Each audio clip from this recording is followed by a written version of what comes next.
Welcome back to Crystal Clear. I'm your host, Oshrik Voss. Now, at the time of recording this video, there have only been 2 fusions between Steven in Steven Universe, and that is Stevonnie and Smoky Quartz. 2 donuts, please. Smoky Quartz. Now, something that a lot of people notice is that they both have feminine appearances. Their voice are feminine, and it's very easy to make the mistake of calling them a she, when Smoky and Stevonnie have they pronouns. But that's nothing to penalize you over. The show's main demographic is kids anyways, and I don't think kids are gonna know that you're supposed to call them they. But no use crying over spilled milk. Although Steven's fusions do bring up an interesting topic of discussion, and that is, why are Steven's fusions more feminine, as opposed to more unisex? Something like Krona from Soul Eater. Are they a boy? Are they a girl? I mean, according to the anime, Krona's a boy, but it's supposed to be ambiguous. No need to start a flame war for that though. It's just an example. And they spend hours upon hours designing characters, so it's intentional for these fusions to come out more as female than male, or ambiguously, for all intents and purposes, agender. Why is that? What is the purpose of making Steven's fusions more feminine? Well, I have a few ideas. It's a pretty straightforward concept that I would like to share with you guys, and if you have your own, feel free to share down below. Anyways, let's get into it. Fusion is the ultimate connection between gems, and you are not a gem. Fusion is thought to be the ultimate connection between gems, although Steven, being half human and half gem, confused with both gems and humans, even though we've only seen him fuse with Connie. But as we've seen, when 2 gems fuse, that fusion is her own person, having the magnified personality and characteristics of the 2 gems in question. I forgot how great it feels to be me. That's Sugalite? Good evening, everybody. This is the lovely Sardonyx coming to you alive. Sugalite, being too stable, has the cockiness and attitude that both Garnet and Amethyst possess. Although it's fun to think that Sugalite is mainly Ruby and Amethyst just going ham. She'll eventually just burn herself out. That's what you think. I am an eternal flame, baby. Who knows how that works? I would really like to see the inside of Sugalite, just like how we've seen the inside of Malachite, or Garnet and Stevonnie.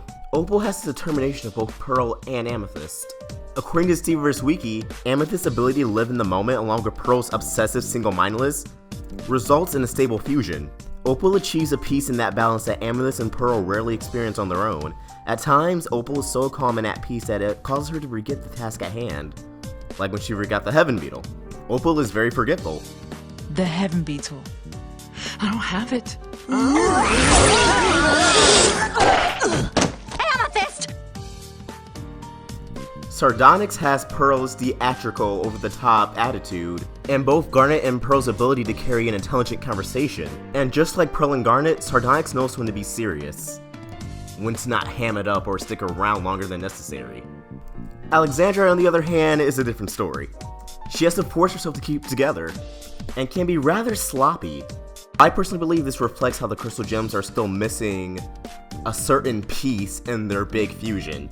That piece being Steven. When it comes to Steven's fusions, Stevonnie is a bit different. Instead of having a single distinct personality, Stevonnie has a blend of both Steven and Connie's minds.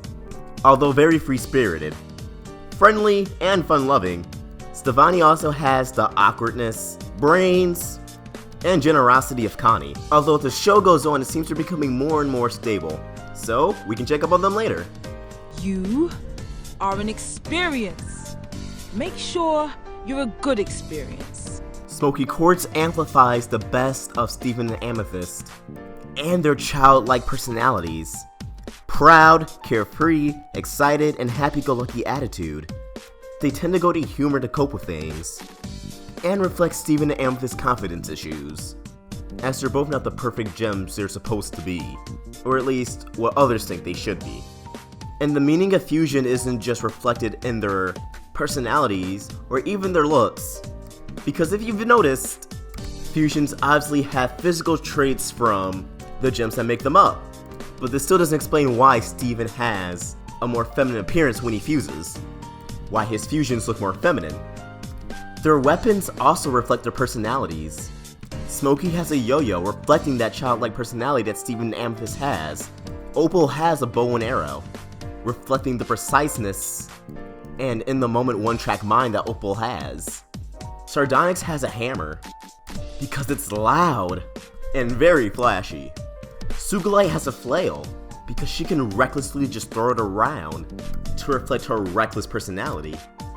And Alexandre, being unstable, doesn't have a single weapon, so she has to rely on the other weapons of the crystal gems. So in that statement that fusion is the ultimate connection between gems, fusions being a relationship, holds weight in every sense of it, every single aspect.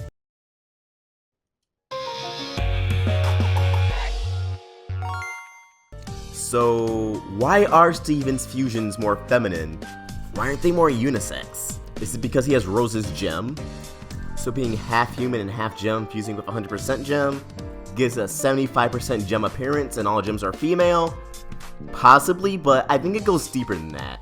Look at Steven's personality. He's optimistic, friendly, outgoing, and carefree, and of course has a happy-go-lucky attitude.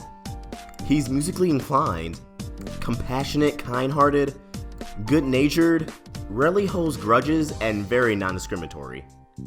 He doesn't even treat his enemies with prejudice. And that's how he was raised by both Greg and the Crystal Gems. But emphasis on the Crystal Gems. They're all female. Well, gems don't have genders, but you know they're intended to be female. And Steven is very in touch with his feminine side. I mean, he got undressed and performed Sadie's song for her at Beachapalooza. Give it up for... I can't help it if I make a scene. Stepping out in my pink limousine. He doesn't care to hide that feminine side. He doesn't try to hide it. He's proud of it. He flaunts it. He's not ashamed of who he is. And that's not something that only goes through the personality of his fusions, but their appearances. Since Steven's in touch with his feminine side, and gems are inherently female, it becomes magnified in the physical appearance of his fusions. Not just because Rose was his mom, and he has Rose's gem. It goes way beyond that. Now, if Steven was ashamed of his feminine side, and tried to avoid his feelings and being in touch with it, then I believe his fusions would have a more unisex appearance. At the same time though, I believe it has a lot to do with his age. Steven's 14, but hasn't physically aged since about, 9, 12? Around then, he's stagnated a lot. But in the episode Too Many Birthdays, we did have a peek into what Steven will look like as he matures and ages. So I believe the older he gets and the more that shows physically, the more the physical appearance of his fusions will change too. I don't think Stevani will look inherently female for the rest of his life. I believe when he ages, and when Connie ages and he fuses, Stevani will look a lot more gender ambiguous. Same goes with Smokey, the eventual return of Rainbow Quartz, and of course his fusion with Garnet. I honestly don't think they're going to pass up any chances for seeing the fuse of all of the gems before the end of the series. Whenever that may be. However, don't think I forgot Greg. I can actually see Greg being in a situation where Steven would have to fuse with him, which I can make for a later video. But in that case, the fusion would definitely be more male. I wouldn't be surprised if there were some feminine qualities in there, but I feel like if Steven fused with Greg, or for some reason Lars, or heaven forbid Onion, or Buck, or Sour Cream, or Mare Dude? Oh, where am I going with this? That's a fusion I don't want to see. Wait, let me run to Google. Oh my god! I mean, it's a Rose and Mare Dewey fusion, but still. Why? Why? Well, that's enough internet for today. But anyways, those are my thoughts and my theory on why Steven's fusions are more feminine than gender ambiguous or masculine. And I want to hear your thoughts, so please comment down below. Share me what you think I'm right, I'm wrong. There's always two sides to every story, so let me know. And as always, if you enjoyed the video, please like and subscribe, it really helps me out. Ostrich Vox, signing out.